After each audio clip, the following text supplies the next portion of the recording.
চাওক এয়া মোৰ সৌভাগ্য যে ৩৩ নম্বৰ দিছপুৰ বিধানসভা সমষ্টিত ভাৰতীয় জনতা পাৰ্টিৰ মই প্ৰাৰ্থী হিচাপে আমাৰ দিছপুৰ বিধানসভা সমষ্টিত যলৈকে গৈছোঁ সকলো ঠাইতে সাধাৰণ ভোটদাতা ৰাইজে মোক এনেধৰণে মৰম এনেধৰণে সমৰ্থন আৰু সঁহাৰি জনাইছে।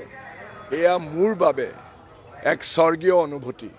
মই সকলো লোকৰ প্ৰতি কৃতজ্ঞ, বিশেষকৈ বিজেপি দলৰ যিটো পৰিয়াল, বিজেপি দলৰ পৰিয়ালটোৱে মোক বৰ আন্তৰিকতাৰে আঁকোৱালি লৈছে আৰু তেখেতসকলৰ যিটো তেখেতসকলে মোক পথ প্ৰদৰ্শন কৰিছে, তেখেতসকলৰ লগতে মই দিছপুৰ সমষ্টিত আমাৰ নিৰ্বাচনী প্ৰচাৰ চলাই গৈছোঁ আৰু চাৰিওফালে ভোটাৰ ৰাইজৰ মই যিটো সঁহাৰি পাইছোঁ সেয়া আপোনালোকে নিজেই দেখিছে।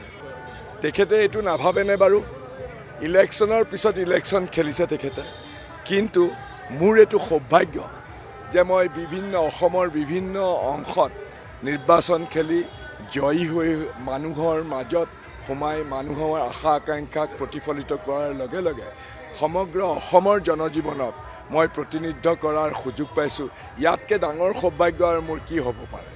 সেই সিদ্ধান্ত আমি সকলোৱে জনা উচিত। সেইকাৰণে আমি প্ৰত্যেকজন কেণ্ডিডেটেই অলপ বিনয়ী হোৱাটো দৰকাৰ, কাৰণ সেই সিদ্ধান্ত কোনো এজন প্ৰাৰ্থীয়ে নলয়, সেই সিদ্ধান্ত আমাৰ সাধাৰণ ভোটাৰ ৰাইজে ল'ব। গতিকে সাধাৰণ ভোটাৰ ৰাইজে কাক আস্থা প্ৰকট কৰে সেয়া ইলেকশ্যনৰ পিছতহে গম পোৱা যাব।